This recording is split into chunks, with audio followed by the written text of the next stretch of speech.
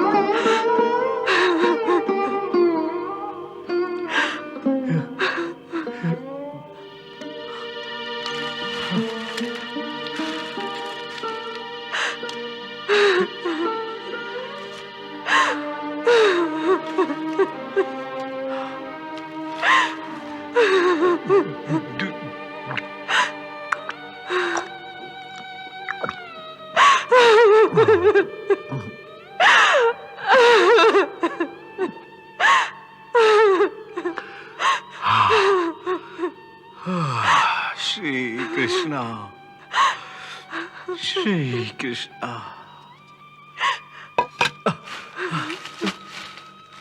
श्री कृष्णा। देखो, श्री केवल पानी पीकर ही संतोष कर लिया। श्री कृष्णा।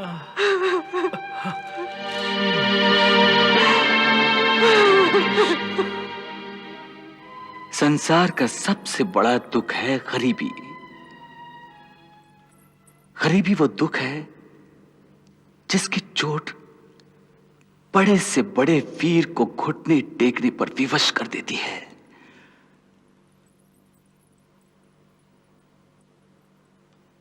गरीबी बड़े से बड़े ज्ञानी का और बड़े से बड़े धर्मात्माओं का धीरज और धर्म चकनाचूर कर देती है और उन्हें धर्म के मार्ग से हटाकर अधर्म के मार्ग पर चलने पर विवश कर देती है। मेरा ये भक्त गरीबी की उसी चरम सीमा तक पहुंच गया है जहां पर बड़े से बड़े वीर और धीर पुरुष अपने घुटने टेक देते हैं।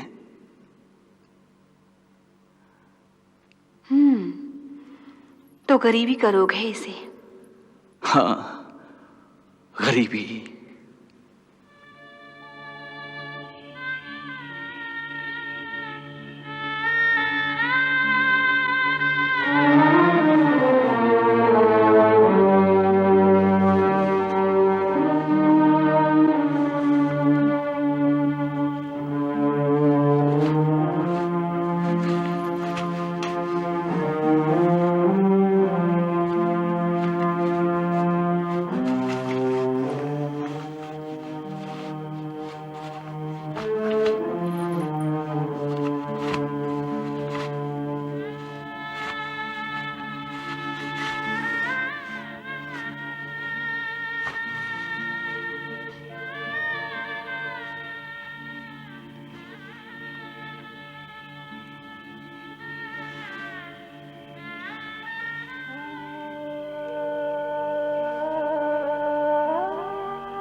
तो हे त्रिलोकीनाथ, इसमें इतनी चिंता क्यों?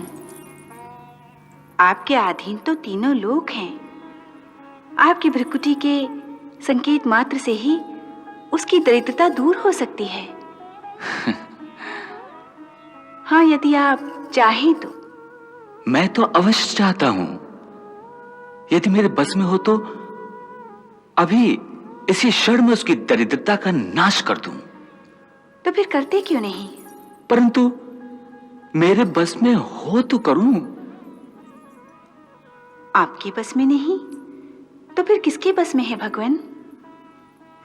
उसी के बस में है। मैं ये पहले समझी नहीं। उसकी दरिद्रता दूर करना आपके बस में भी है, आप चाहते भी हैं, फिर भी। मैं अवश्य चाहता हूं, परंतु मेरे चाहने से क्या होता है? वो भी तो चाहे। तो क्या वो नहीं चाहता कि उसकी दरिद्रता दूर हो? नहीं। इसका अर्थ? देखो रुक्मिणी, सुदामा कोई मामूली आदमी नहीं है। वो एक ब्रह्म ज्ञानी है, सांसारिक विषयों से विरक्त, शांत चित्त, जितेंद्रिया, जिसे योग में स्थित प्रज्ञ कहते हैं। वो एक स्थित प्रज्ञ योगी है। वो जानता है कि ये गरीबी उसके अपने पिछले कर्मों का फल है। इस मृत्युलोक अथवा कर्मलोक का विधान यही है कि प्राणी को अपने पिछले कर्मों का फल भोगना ही पड़ता है। जब तक उसके कर्म फल का हिसाब चुकता नहीं हो जाता, उसे मोक्ष की प्राप्ति नहीं हो सकती।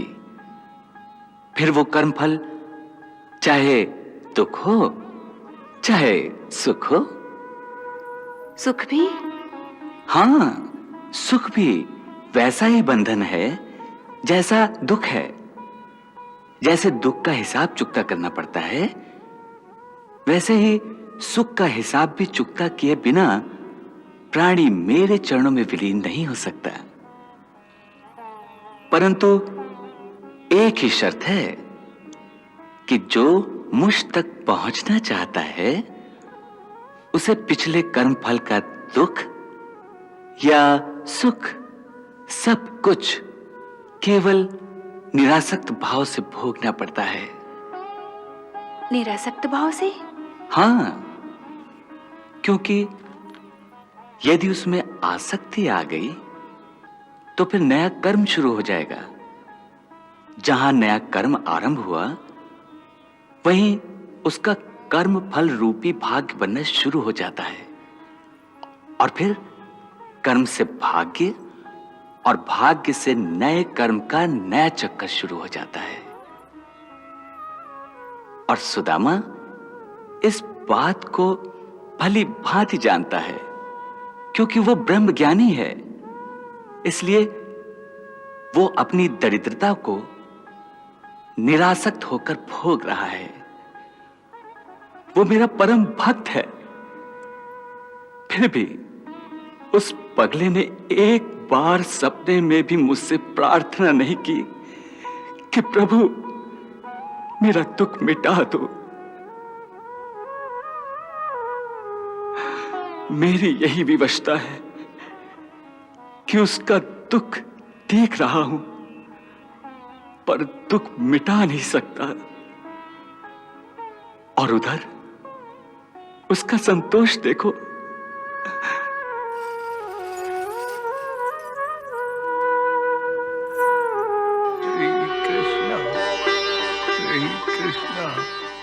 Shri Krishna, Shri Krishna, Shri Krishna, Shri Krishna, Shri Krishna.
दो दिन से भिक्षा बहुत कम मिली है। बच्चों को आधा पेट खाना खिला के पति पत्नी दोनों ने 2 दिनों से कुछ भी नहीं खाया है।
पत्नी भी भूखी सोई है, सो आधा चावल का दाना उसके लिए रख दिया। स्वयं आधा चावल का दाना खाएगा। वाह, इसे कहते हैं संतोष।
अरे ये क्या, बाकी आधा दाना तो मुझे अर्पण कर रहा है।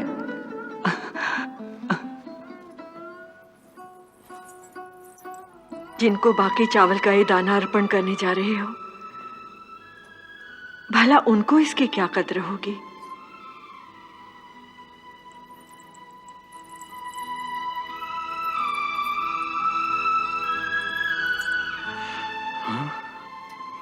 उन्हें तो बड़े बड़े मंदिरों में बड़े बड़े सेठ और धनी लोग सोने के बर्तनों में उत्तम से उत्तम 56 भोग खिलाते हैं। वह एक निर्धन दरिद्र ब्राह्मण का भेंट किया हुआ चावल का आधा दाना कहां दिखाई देगा उन्हें?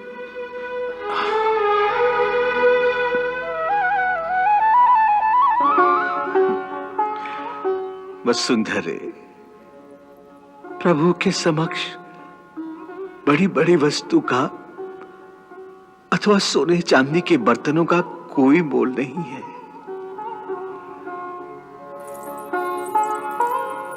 वहां केवल श्रद्धा का मोल है, भक्ति का मोल है। उस श्रद्धा और भक्ति को मत खो।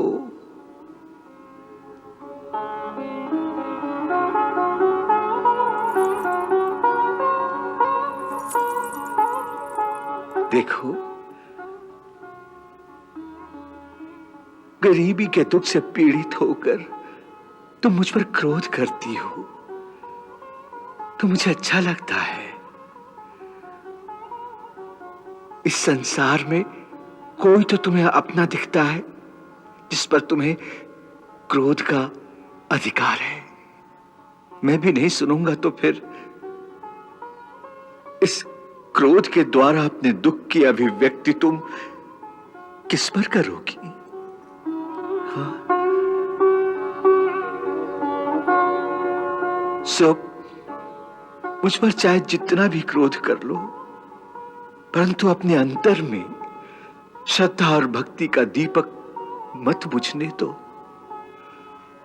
अपने धर्म का पालन और प्रभु की भक्ति, यही तो वो खजाना है जिसे गरीबी भी नहीं लूट सकती।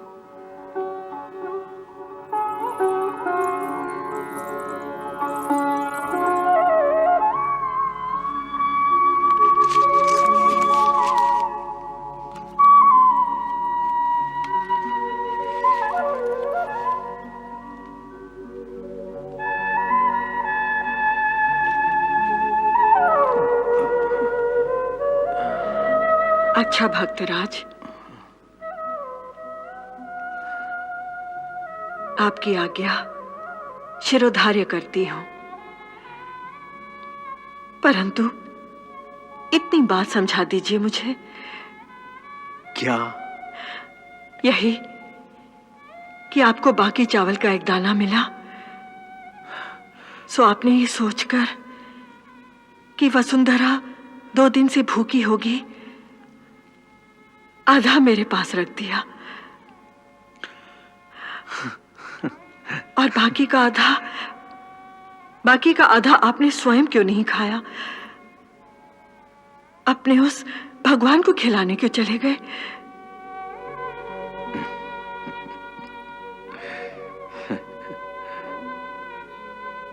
वो तो भूखा नहीं था।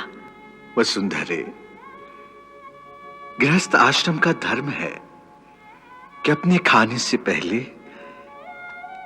एक हिस्सा अपने पशु को खिलाए जिसकी सेवा करता है, जिससे हमारी गाय है। एक हिस्सा ऐसे अतिथि के लिए रखा जाए जो अचानक हमारे द्वार पर आ जाता है, फिर भोजन करे।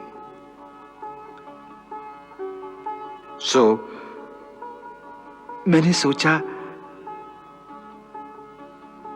इस आधे चावल में इतने सारे काम तो हो ही नहीं सकते, इसलिए इसे उन्हें अर्पण कर दूं जो विश्वात्मा हैं।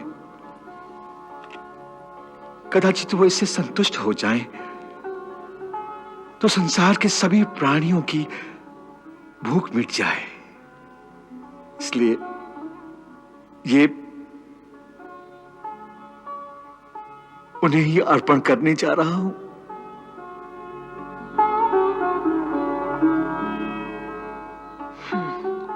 यदि ऐसा ही है तो ये लो, मेरे चावल का आधा दाना भी साथ ही चढ़ा दो। क्यों? तुम नहीं खाओगी? नहीं। भूख लगी होगी।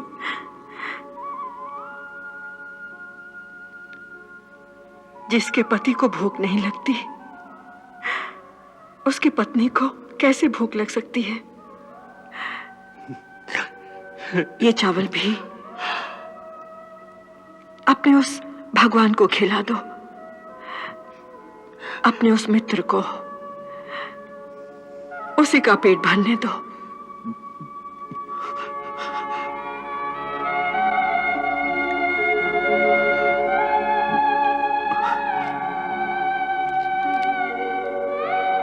प्रभु को भेंट करना है तो अपना हिस्सा अपने हाथों से अर्पण करो, परंतु श्रद्धा और भक्ति के साथ।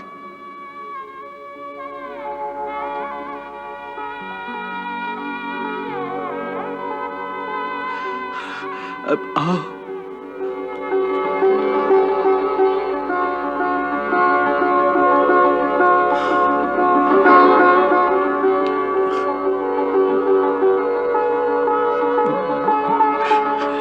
आपकी निश्चल भक्ति में जाने क्या जादू है कि आप पर क्रोध नहीं, दया आने लगती है। श्री कृष्णा,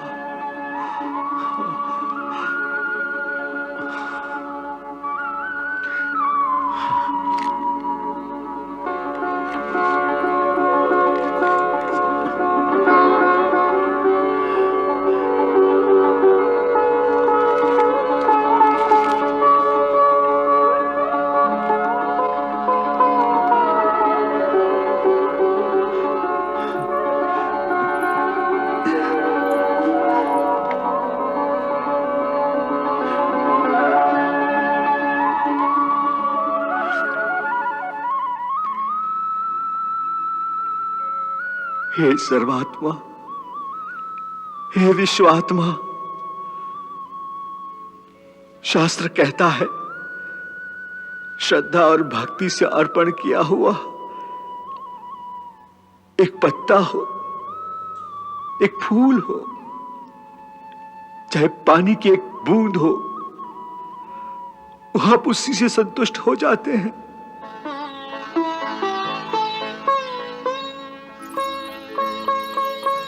सो हे देव, हम श्रद्धा और भक्ति के साथ ये तुच्छ भेंट आपके उस विश्वात्मा रूप को अर्पण करते हैं। इसे स्वीकार करें ताकि समस्त विश्व के प्राणियों की आत्मा तृप्त हो जाए।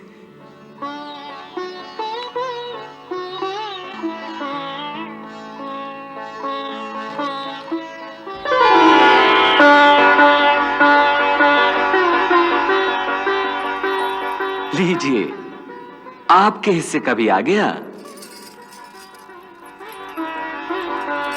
आगे चलकर आपको इसका दाम चुकाना पड़ेगा।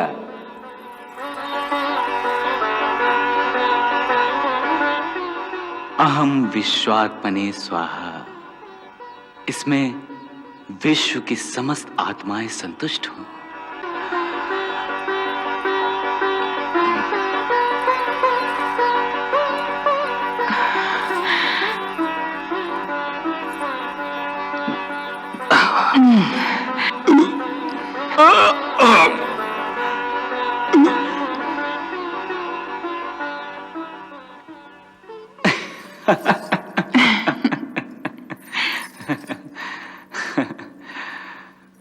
वाह, आज पहली बार भक्त की थोड़ी सी सेवा करने का अवसर मिला।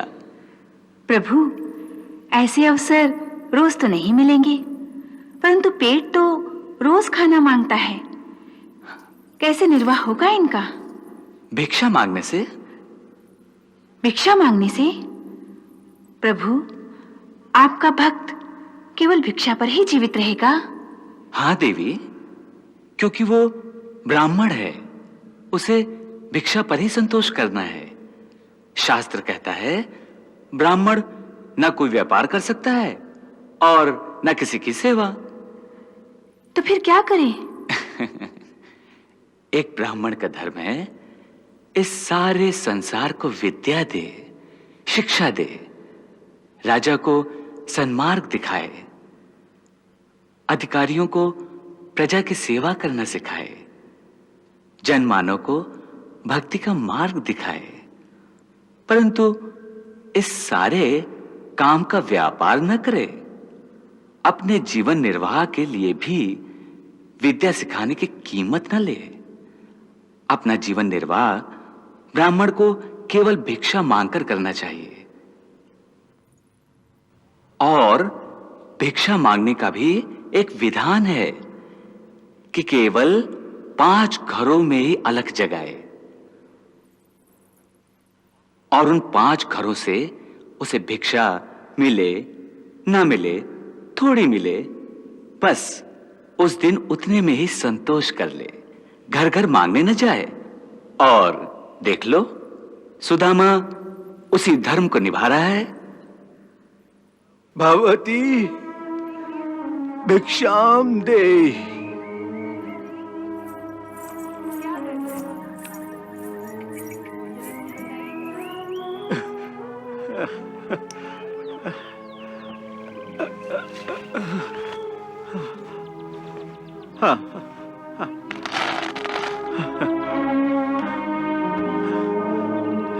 श्री कृष्णा श्री कृष्णा श्री कृष्णा श्री कृष्णा श्री कृष्णा श्री कृष्णा।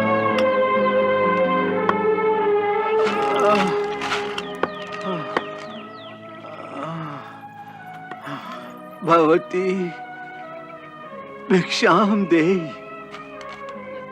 भिक्षाम दे भगवती।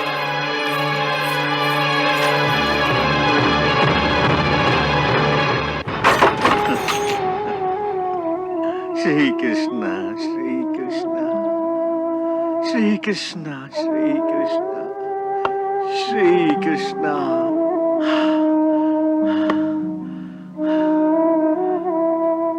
भगवती भिक्षाम दे। श्री कृष्णा श्री कृष्णा श्री कृष्णा श्री कृष्णा श्री कृष्णा श्री कृष्णा श्री कृष्णा।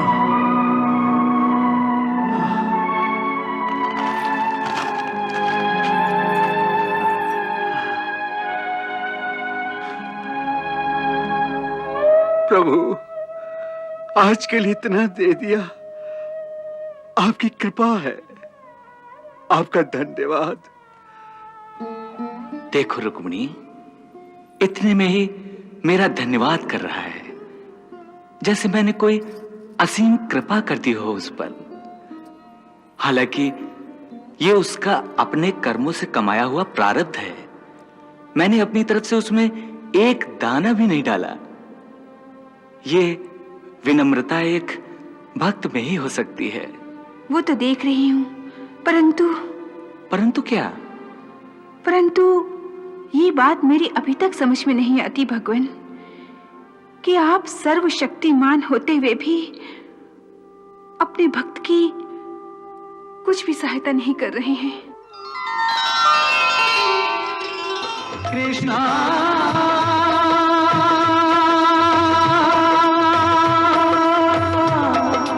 हरे कृष्णा